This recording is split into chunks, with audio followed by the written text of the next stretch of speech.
Hello students, welcome to my YouTube channel. और आज हम 6 पॉइंट तो ऑलरेडी कंप्लीट कर चुके हैं और 7 पॉइंट से स्टार्ट करते हैं। Remuneration of personal. रेम्यूनरेशन का मतलब क्या होता है स्टूडेंट्स? जो रिटर्न सैलरी जो आपको मिलती है, आप जो सर्विस देते हो, तो सर्विस देते हो तो बदले में आपको पगार मिलती है, वेज मिलता है, सैलरी मिलता है, तो उसे हम रेम्यूनरेशन बोलते हैं। Means return against the service provided by employees. तो एम्प्लॉयज़ बेचारा हार्ड वर्क करता है, मेहनत करता है, तो बदले में उसको उसका रिटर्न मिलता है। तो इसमें बताया गया है कि जो रेम्यूनरेशन जो है, remuneration to the employees of company should be suitable. Suitable का मतलब होता है कि यार प्रॉपर पगार देनी है, तभी आपका रिलेशन ओनर का और वर्कर का रिलेशन अच्छा होता है। क्योंकि वर्कर एक अच्छी सैलरी एक्सपेक्ट करता है और ओनर को चाहिए सर्विस, तो दोनों मिल बांट के काम करेंगे तो ही पॉसिबल होगा। And employees do not work with the same efficiency in a unit. There are some efficient employees who are giving more production and doing more work. अब देखिए, कंपनी में अलग अलग तरह के आप देखो तो लोग होते हैं जिनका एनर्जी लेवल अलग होता है, नॉलेज अलग होता है और स्टेमिना अलग होता है। जैसे आपके स्कूल में भी अगर आप देखो तो कोई स्टूडेंट बहुत वीक होते हैं, कोई बहुत इंटेलिजेंट होते हैं, कोई एवरेज होते हैं। तो वैसे ही कंपनी में भी अलग अलग तरह के वर्कर्स होते हैं जिनका परफॉर्मेंस अलग होता है।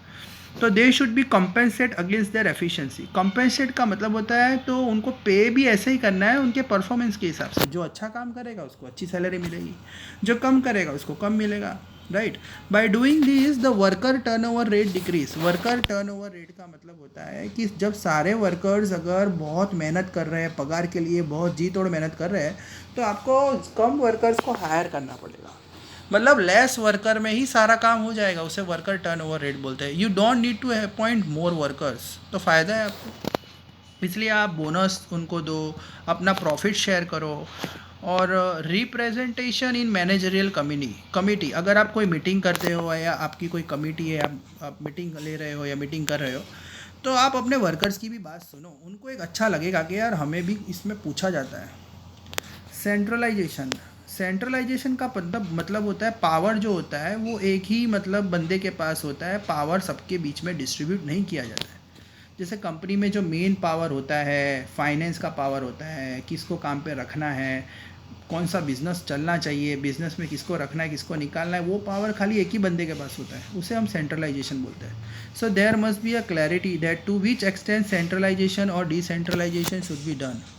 तो पहले हमें ये फिक्स करना है कि हम सेंट्रलाइजेशन करना चाहते हैं या डिसेंट्रलाइजेशन करना चाहते हैं। डिसेंट्रलाइजेशन के अंदर है ना, पावर जो होता है सबको दे दिया जाता है, पावर सबके बीच में डिस्ट्रीब्यूट कर दिया जाता है। सेंट्रलाइजेशन में पावर जो है वो डेलीकेट नहीं किया जाता है, मतलब डिस्ट्रीब्यूट नहीं किया जाता है। To make best use of employ strength, principle of centralisation should be adopted. Centralization has a low success in giant unit, hence centralization and decentralization is done as per the size. तो मैं आपको ये बताता हूँ, अगर आपका business small है और वर्कर कम है तो आप सेंट्रलाइजेशन रखिए, क्योंकि कम वर्कर है तो पावर आप अपने पास रखिए और सबको कंट्रोल करिए। पर अगर बड़ा बिजनेस है, जैसे रिलायंस, कितना बड़ा बिजनेस यूनिट है, कितने लोग काम करते होंगे, मोर देन 1000 लोग काम करते होंगे, तो आप अगर अपने पास सिंगल हैंडेडली अगर सारे वर्कर्स को कंट्रोल करोगे तो पॉसिबल नहीं होगा। सबको आप कंट्रोल नहीं करते, तो आप अपने पावर दूसरों को दे दो कि भाई तू सुपरवाइजिंग कर, तू मैनेजमेंट कर, तू अकाउंटिंग कर। तो पावर डिस्ट्रीब्यूट करना बहुत ज़रूरी है जब आपका बिजनेस लार्ज हो। Scalar chain. This principle emphasise on creating chain from top level to bottom level. ये स्केलर चेन है। इसके अंदर क्या होता है, chain of power from higher administrative officer to bottom level should not be broken. मतलब यहाँ पे ना पावर और रिस्पॉन्सिबिलिटी हायर से लेकर लोअर तक बांटी गई है। अगर आपको कोई भी प्रॉब्लम होती है तो आपको पता है कम्युनिकेशन, जो कम्युनिकेशन हम करते हैं, कम्युनिकेशन स्केलर चेन का मतलब होता है जैसे बॉटम लेवल को प्रॉब्लम होगा तो वो डायरेक्टली टॉप लेवल को नहीं बोलेगा, वो बोलेगा किसको, मिडल को, और मिडल वो बात किसको रखेगा, टॉप को। So employ working in a unit should be aware who is responsible to whom। तो जो एम्प्लॉयज़ कंपनी में काम करते हैं उनको पता है कि कौन किसको रिस्पॉन्सिबल है। जैसे अगर बॉटम लेवल पे जो सुपरवाइज़र है उसको पता है कि भाई अगर मैं काम नहीं करूँगा तो मैं मिडल को रिस्पॉन्सिबल हूँ। जो मिडल लेवल होते हैं, जो ऑफिसर लेवल होते हैं, उनको मुझे जवाब देना पड़ेगा। मिडल लेवल को पता है कि भाई हम लोग किसको रिस्पॉन्सिबल है, टॉप लेवल को। तो ये चेन ब्रोक नहीं होनी चाहिए, सबको अपना रिस्पॉन्सिबिलिटी और पावर पता होना चाहिए। बॉटम लेवल को अपना काम पता होना चाहिए, मिडल को अपना और टॉप को अपना। ये पूरा चेन है, ये चेन टूटना नहीं चाहिए। Order, this principle emphasise on two parameters, raw material arrangement and social arrangement. तो प्रिंसिपल ऑफ ऑर्डर हमें ये बताता है कि जो रॉ मटेरियल्स जो होते हैं ना, वो अपनी अपनी जगह पे प्रॉपरली जगह पे होने चाहिए। Each part of raw material should be eight appropriate place.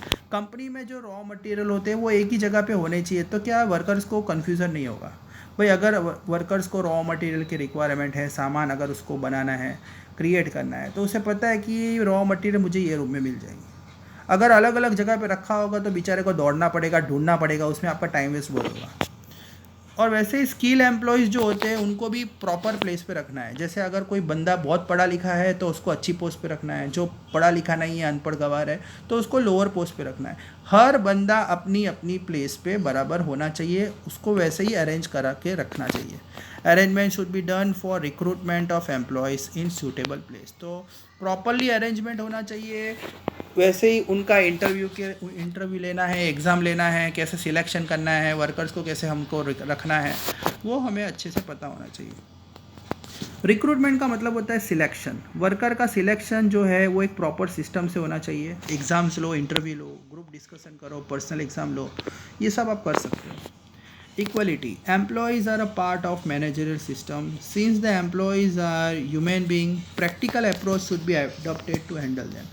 देखिए इक्वलिटी का मतलब क्या होता है कि एम्प्लॉयज़ भी ह्यूमन बींग है। आपके कंपनी में जो आपके वर्कर्स काम कर रहे हैं वो भी एक इंसान ही है, तो उनको प्रॉपरली ट्रीट करना है और एक अच्छा प्रैक्टिकल अप्रोच अडॉप्ट करना है। Superior should behave appropriately and uniformly while taking work. अब जो आपका बॉस है, सुपरवाइज़र है या मैनेजर है या बॉस है, उसको आपके साथ एक प्रॉपर तरीके से बिहेव करना है। उसको ये नहीं बताना है कि वो आपका बॉस है, उसे आपके से काम करवाना है। तो वो अगर आपको पावर दिखाएगा तो आपके अंदर एक जेलेसी क्रिएट होगी, आप काम अच्छे से नहीं करोगे, डर डर के काम करोगे, जिससे आपकी क्वालिटी बिगड़ जाएगी। तो उसे आपके साथ एक अच्छा मतलब रिलेशन रखना है। Effort should be made to establish equality. और दूसरा, इक्वलिटी होना चाहिए, इनफॉर्मल वे होना चाहिए। ट्रेडिशनल वे क्या था, ट्रेडिशनल वे में क्या होता था कि भाई थोड़ा स्ट्रिक्टनेस लगाते थे, भाई थोड़ा डराते थे, टॉर्चर करते थे वर्कर्स को, तब वो काम करते थे, पर ये इतना सक्सेस नहीं था। अब इनफॉर्मल का मतलब क्या होता है, अब अच्छा फ्रेंडली रिलेशन रखते हैं। अपने आपके जो बॉस होते हैं वो आपके साथ एक अच्छी तरह से व्यवहार रखते हैं, फ्रेंडली, तो आपको भी लगता है कि भाई यार हमें काम करने में इंटरेस्ट आ रहा है, तो आपका भी फेथफुलनेस बढ़ता है, मतलब आप भी एक ढंग से काम करोगे। Stability of personal tenure, permanent and stable employees are the assets. An employee can develop himself by remaining to one unit and contribute in achievement of whole. देखिए परमानेंट एंड स्टेबल एम्प्लॉयज़ का मतलब होता है जो employees long time तक आपके business में काम कर रहे हैं, वो आपके लिए एक एसेट है, क्योंकि उनको आपकी कंपनी के बारे में पूरा नॉलेज है और वो आपकी कंपनी के गोल को भी अचीव कर सकते हैं। As the employee remain for a long time, his knowledge of system result in more productivity. सीधी बात है, अगर वर्कर लॉन्ग टाइम तक काम कर रहा है तो वो आपको क्वालिटी देगा, उसको काम सिखाने की ज़रूरत ही नहीं है, उल्टा वो दूसरों को काम सिखाएगा, जिससे जो लेबर टर्नओवर है डिक्रीज़ हो जाएगा।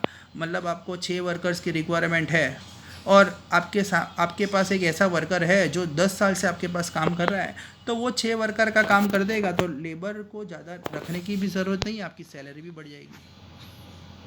There should be an arrangement for promotion and training for permanent employees. इसलिए जो परमानेंट एम्प्लॉयज़ होते हैं उनको आपको अच्छे से ट्रेनिंग देना है, उनका प्रमोशन करना है, उनको बोनस देना है, उनका उनको अच्छी पोस्ट देनी है, जिससे वो आपकी कंपनी को कभी छोड़ के नहीं जाएंगे।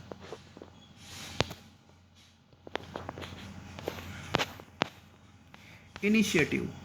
As quality of entrepreneurship is necessary for industrialists, in the same way there should be a quality of initiation. अब देखिए इंडस्ट्रियलाइज का मतलब होता है जो बिजनेसमैन होते हैं उनके अंदर एक एंटरप्रेन्योरशिप होना चाहिए। उनको पता होना चाहिए कि भाई लैंड, लेबर और कैपिटल, आपने 11th में पढ़ा होगा, लैंड, लेबर और कैपिटल, ये तीनों का कैसे यूज़ किया जाता है, वही बिजनेसमैन कहलाता है। वैसे ही एम्प्लॉयज़ के अंदर एक इनिशिएशन होता है, मतलब इनिशिएशन का मतलब होता है कि एम्प्लॉयज़ के अंदर भी एक ऐसा स्किल होता है सजेशन, मतलब एम्प्लॉयज़ की सजेशन भी हमें लेनी चाहिए. Industrialized should provide such atmosphere that initiation may be encouraged. Due to initiation, strength of independent working in employee develop and increase the leadership quality. मतलब अगर आप कोई कंपनी में डिसीज़न ले रहे हो तो आप अपने वर्कर्स को भी पूछ सकते हो, उनकी भी एडवाइस ले सकते हो. अगर आप अपने वर्कर को उसका सजेशन लेके आप काम करते हो तो उसकी भी लीडरशिप की क्वालिटी बढ़ती है. मतलब अगर आपको भी फ़ायदा हो सकता है. आप ये मत समझो कि आप ही मतलब 30 मार्क खाओ, आपको सब आता है. आप अपने वर्कर्स का सजेशन भी वेलकम कर सकते हो. आप उनको पूछोगे तो उनकी स्ट्रेंथ बढ़ेगी, उनकी लीडरशिप की क्वालिटी बढ़ेगी. Spirit the corps, feeling of oneness, unity, team work. Success of industrial units lies in mutual relation of managers and employees. कोई भी बिजनेस का सक्सेस जो होता है वो मैनेजर और एम्प्लॉयज़ के रिलेशन पे बेस्ड है. अगर मालिक और नौकर मिल बांट के काम करेंगे तभी कंपनी में पीस मेंटेन होगा, हारमनी मेंटेन होगा. Manager should generate group feeling. दूसरा, अगर मैं मैनेजर हूँ तो मैं आप लोगों के अंदर एक फैमिली का एटमॉस्फेयर बनाऊंगा, एक अच्छा ग्रुप टीम वर्क बनाऊंगा. देखिए, टीम में ही कोई भी इंसान काम कर सकता है. If all the employees work then the achievement of goal become easy. तो अगर सब मिल के काम करेंगे तो ही गोल अचीव ईजिली होगा, नहीं तो गोल ईजिली अचीव नहीं होगा.